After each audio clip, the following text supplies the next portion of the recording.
So you say you want to play at the next level. You say you want to make that roster spot. You want to be a starter. You say you want that college offer.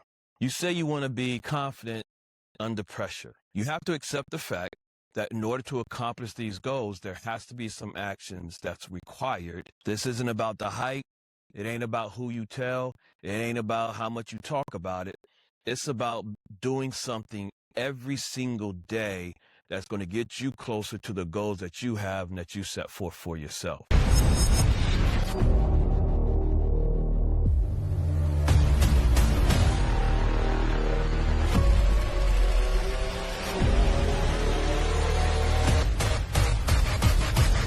So you say you want to play at the next level.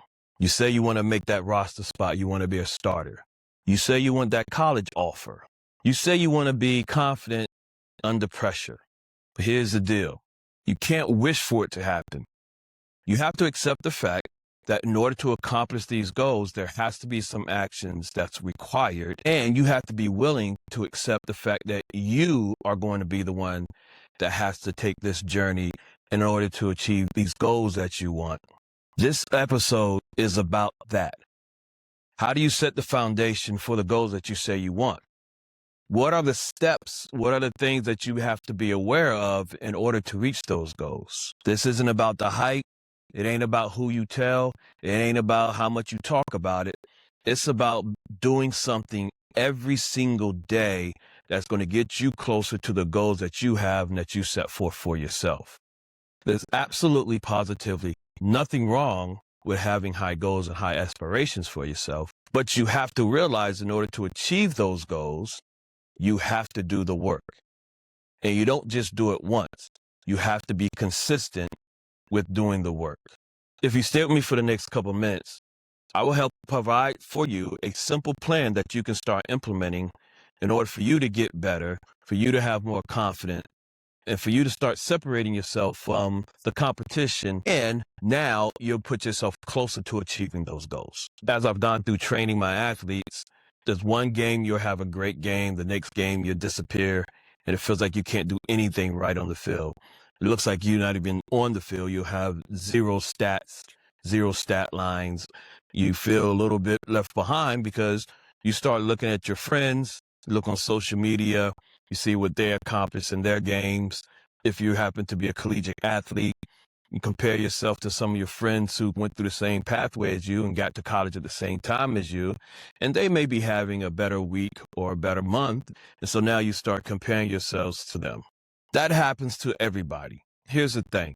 We have to accept the fact, the first step in this whole process is accepting the fact that you are not perfect and nobody expects you to be perfect. Every athlete goes through this stage of feeling like they're not doing enough, feeling like they can do better. As a coach, we had a game. One of my athletes had a very good game. After the game, I went up to her and I told her congratulations for the win. And I said to her, hey, look, you had a very good game. Her response to me was, no, I didn't. And I was like, why do you think you didn't have a good game? Her response to me was, I didn't do as good as I can. I had some good moments, but as a whole, I didn't play a good game the whole time. We've all been there. I get that. But do you know what I told her? I told her, listen, you ain't perfect. You ain't going to never have a perfect game. So don't compare yourself to what you think a perfect game will be. What's important, what made her game a good game was she didn't start the game off good. She didn't start the game off strong. But by the middle of the game and near the end of the game, that's when she began to make plays. She was noticeable. We could tell that she was impacting the game. She impacted the outcome of the game by her way of play, even though she started the game off a little rough, a little hard, and didn't have the best start. But that happens. You're not going to make every play. You're not going to be perfect. You're not going to make the perfect play every time. What we want to do is we want to try to figure out a way that we can string together as many perfect plays as we can so that we can get as close to having a game that we deem as perfect for ourselves. Give yourself grace, be where your feet are, mess up, leave that mess up where it is, and just do better next time you have an opportunity to impact the game. At that point, she was like, I can see that. And then you can see her body language change a little bit, and you can see her accepting the fact that, hey, we did have a good game. Hey, we did win. And hey, I had more good plays than I had bad plays. And that's all we want. And I'm sure anybody watching, anybody has ever played sports, if you're still on the team now, everybody has gone through those different stages of going through those feelings in a game as well as post game. However, what changes is when you stop chasing outcomes and you start owning the journey. You start enjoying the process. When that happens, then you'll be able to embrace the moments, and you'll find that you're going to actually have more fun playing your sport. And when you have more fun, when you relax, you generally do better. And goes back to what we talked about at the very beginning. You're able to chase those goals. You're able to have more good days than bad days. A few years ago, I had an athlete that I was training who struggled with some of the same stuff that we just spoke about. Very athletic, very talented, but very inconsistent. Not just from game to game, but even within the game, she would have moments where she would disappear and hide on the field. Then she would have moments that there was nobody on the field that could stop her. Before games, she would get really hyped up, almost to the point where it looked like she was suffering from anxiety from the hype of the game. You speak to her, she wouldn't say she was scared or nervous. She wouldn't say that she was anxious over the game. She was just full of energy and hype. I just can't wait for this game to begin. Now, here's the crazy part. If you ask an athlete, are they scared or are they nervous, 9 times out of 10, that answer is going to be no. But here's the reality. The same energy that displays itself as hypeness is the exact same thing that it displays itself as anxiety, right? Increased heart rate, increased sweating, nervousness, all those things that look like performance anxiety. If you speak to an athlete, they'll usually tell you it's not anxiety, it's not being scared, it's them being hyped. So you got to know the difference. Then, about halfway through the season, something clicked. The hypeness was there, but she stopped trying to be perfect. And she just concentrated on the play that was being played at that moment. She concentrated on what she had to do to make that sprint, to make that run through, to be the outlet for her teammates. She concentrated on what she had to do to get the 50-50 ball, owning the 50-50 ball.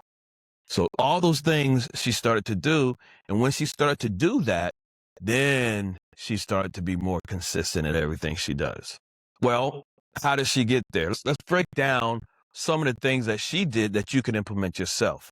One of the things, she did work in the dark. She did work when nobody else was looking. I would get text messages, I would get these pictures or these videos, be out at the field by herself, again, taking shots, working on her stick skill work. Those are the things that she had to do. She invested in herself to make sure that her skill level got better. What else did she do? She made sure she stayed on top of her conditioning. I wouldn't say she ran every day, but she was consistent about running every single week to make sure that her conditioning was well so that she could take advantage of her stick skills that she's developed, even when she starts to get tired, even as that game went on. What else did she do? She lifted. She came and trained with her trainer. In this case, it happened to be me. Hello. But she was consistent. She trained whenever she could come. In the off season, she was in the weight room 3, maybe 4 times a week. During season, she would come once or twice a week, every single week. She maintained some consistency. For those who are listening, if you ever train, trust your trainer, because most trainers who train their athletes completely different than they do when it's out of season. In season, you want to make sure you just maintain the strength that you developed over the off season. And you want to make sure that you're doing things to keep injury prevention. It's amazing how many little odds and ends and little injuries that happen when an athlete isn't continue to train during the season. So you want to make sure you train during the season like she did. One of the things that we started implementing tracking was keeping track of her mindset. Where was her mind at in practice? Where was her head at when she was doing all these individual things by herself? What was she thinking in games or leading into games? And when you start tracking those things and you have good games, you have successful moments, you can now start repeating those moments, and then you'll start concentrating on the things that's going to move you forward, as opposed to concentrating and worried about things that are holding you back and keeping you looking backwards. The only way that we can move forward as individuals in life, and also counts in sports, is thinking about the next play, thinking about the next successful step that you need to make. Keeping our heads back and looking backwards isn't going to help us be successful, isn't going to help us succeed. So once she started doing all these things, then she started being what I would consider a good team leader. All the accolades started coming. Listen, those accolades aren't specific to what she did. Everybody had a part in these accolades, but she became all-state. She led her team to a state championship. She earned a scholarship to a top 10 university. Obviously, she had a scholarship before this, right? These are the things that we were honing in to prepare her for her collegiate career. But nonetheless, she did, because of her hard work and because of all these things that she was doing on her own, and she realized the need to do these things, she was able to win herself a scholarship to a top 10 program. And you know what? She didn't realize it at the moment, but what she was doing was building confidence in herself, which ultimately displayed itself in the game.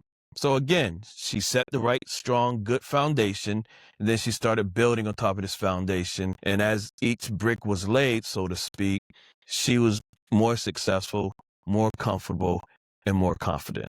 So keeping with the example of building a foundation, our skills is our foundation. The conditioning, it's our craft. We have to work on it.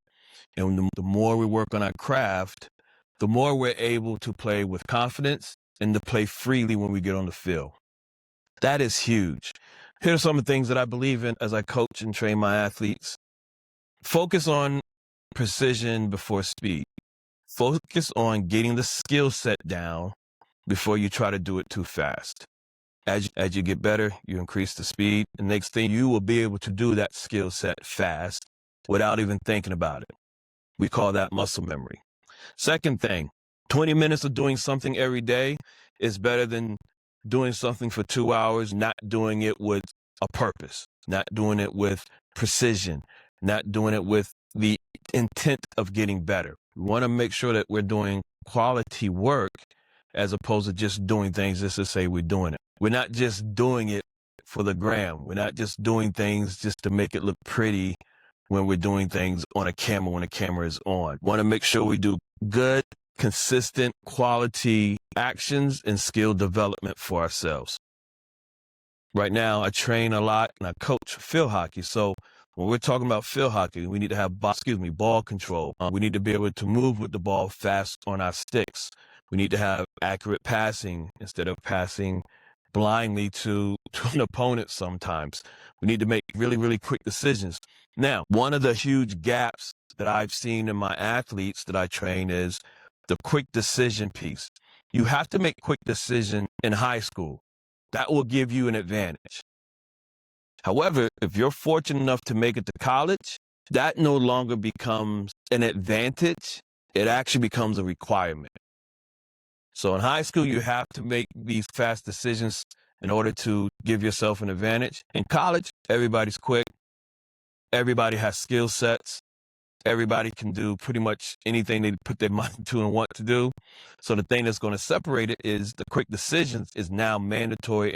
So again, you have to work on those things to make sure that you're able to perform and not feel defeated, but rather you feel that you can do these things because you belong there, because you've done it before, and you have the confidence because you have the consistency of work that helped you build that confidence. The more controlled, the more you do things right and train, the more you're going to be able to do it in games. Confidence grows and comes from your ability to prove to yourself that you can do it consistently, and that only happens in practice. A lot of times you hear coaches tell their athletes to slow down, don't go as hard in practice, we need to save you from being injured. But in actuality, the opposite is more true. As athletes, we're going to play how we practice. There are certain athletes, there's some very elite athletes who do have the ability to cut a switch on, so to speak, when it's game time. They do have the ability to cut the switch on when it's a big moment. But those are very elite athletes, and those are very far and few between. We're going to practice at a certain level if we want to be able to play at a certain level. Because here's the reality. When you start dealing with pressure and you start adding uncontrolled environments, right? Practice is a very controlled environment, and we control the failure moments. We control the situations. Hey, it's no big deal if the team scores on us because it's just practice. But in a game, when we can't control the situation, we can't control what the other team is going to do. We can't control any of the outcomes. If we're practicing at this level, we're going to fall to a little bit level, and this is probably where we're going to play at.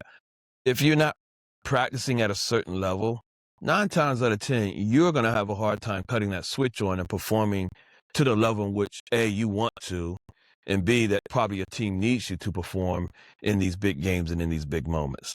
So don't train to impress anybody. Train to improve yourself. Don't do things for the gram.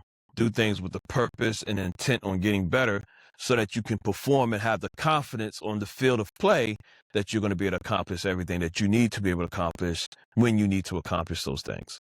So as we're going through this, as we're developing our skills, and as we start talking about developing confidence in ourselves, now we can talk about another layer of confidence, that's conditioning. Conditioning is confidence disguised as fitness, I like to say. Well, what do you mean by that? Well, there was a football coach, Jimmy Johnson, who won multiple Super Bowls with the Dallas Cowboys. You may have heard of them, I don't know. He was also a coach at the University of Miami, won national championships. You may have heard of him, I don't know. But he had this saying that said, fatigue makes cowards of us all. Now, if you think about that, what does he really mean by that? Well, if we're not in good condition and we're not able to maintain and we're not able to last longer, we're going to start to fatigue.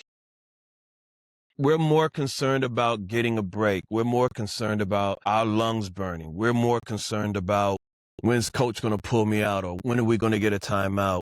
And we're no longer focusing on the game. We're no longer thinking about how do we mark that play if we're on defense. We're not really thinking about making a proper pass or making a proper sports-specific play because we're too worried about how we're physically feeling because we're physically not fit, right?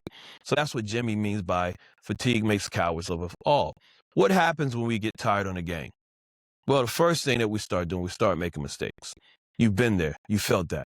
Next thing you probably feel is you don't make those runs. So now you're not marking that player. You're not getting back for defense, especially if you're in a sport like field hockey where you have to play both ways most times. Another thing that happens is you might not make that run to be able to receive that lead pass from your teammate, right? Then what else starts happening? Then once we start getting tired, we stop talking on the field. That's a big one, right?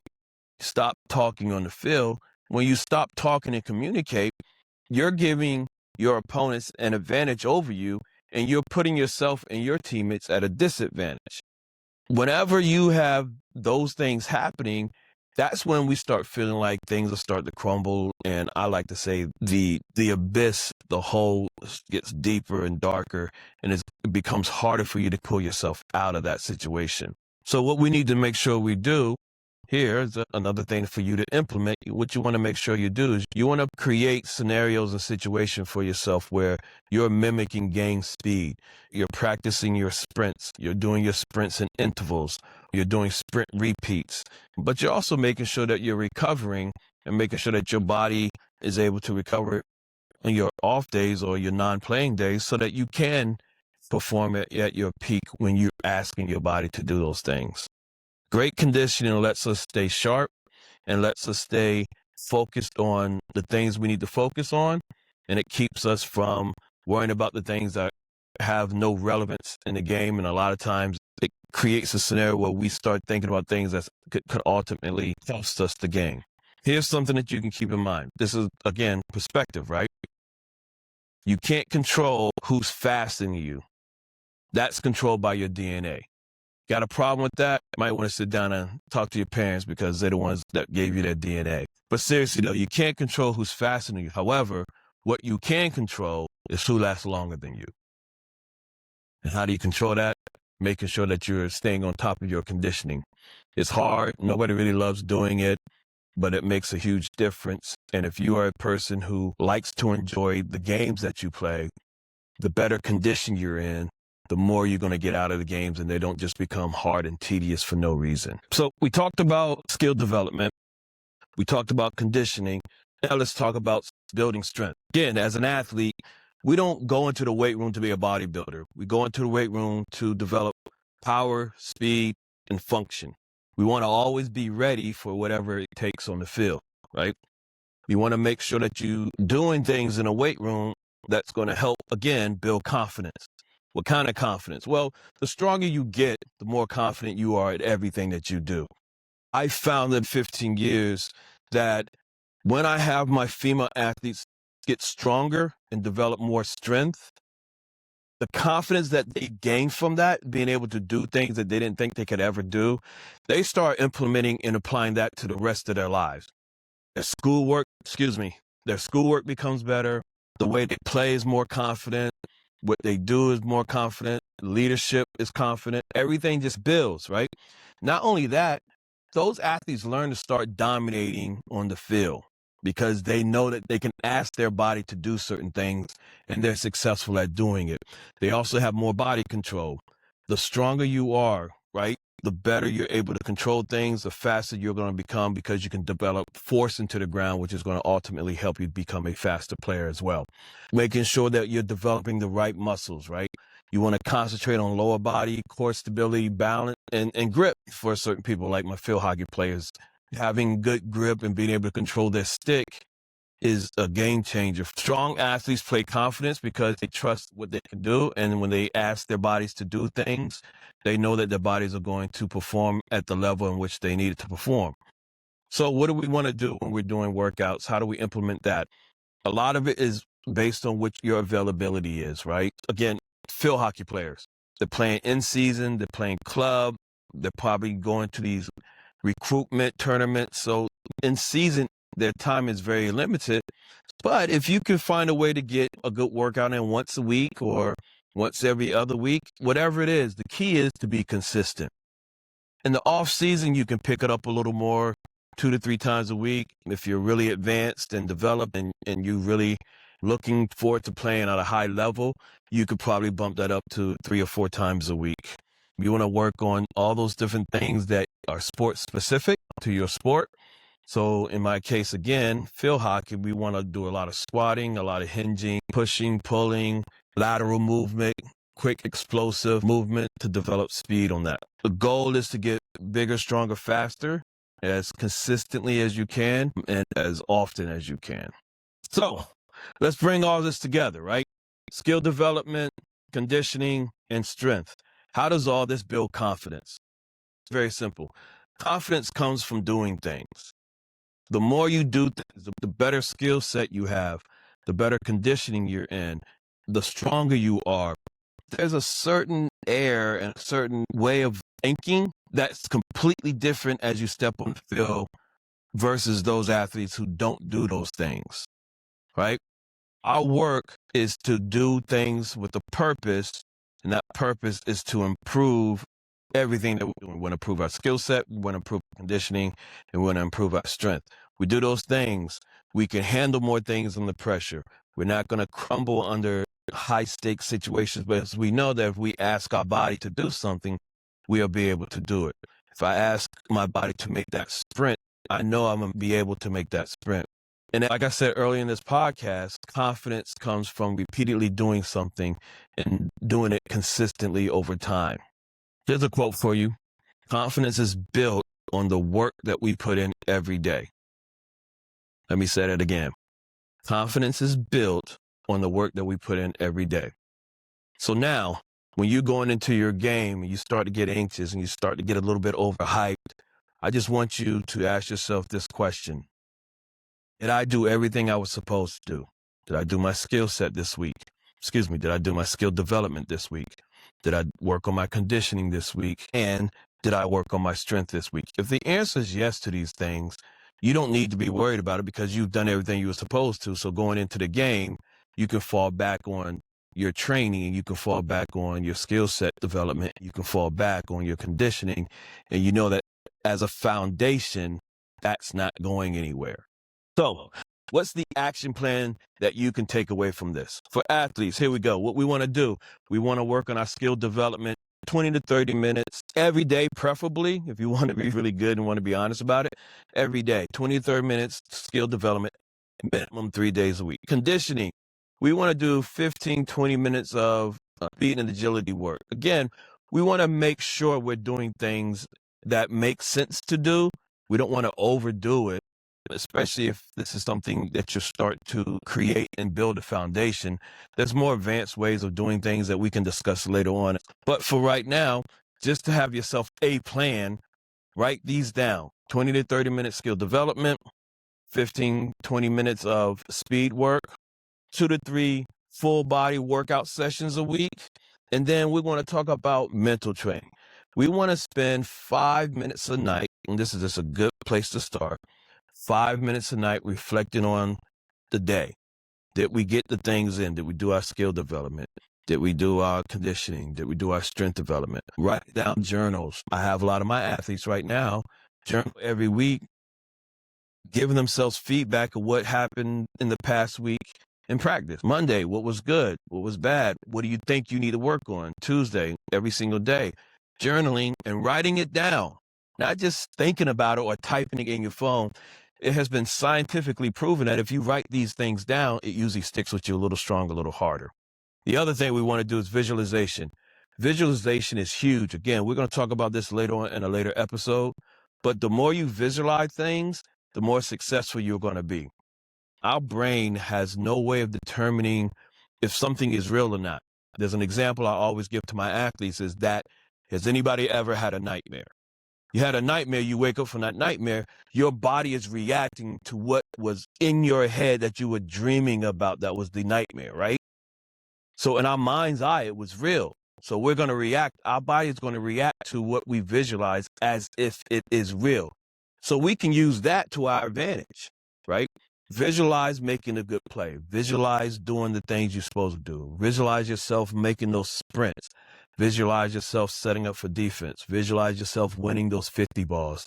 You visualize those things in your mind's eye. Next thing, physically, you're going to be attempting and you're going to be successfully doing those things as well. Parents, we're going to address you for the first time in this episode.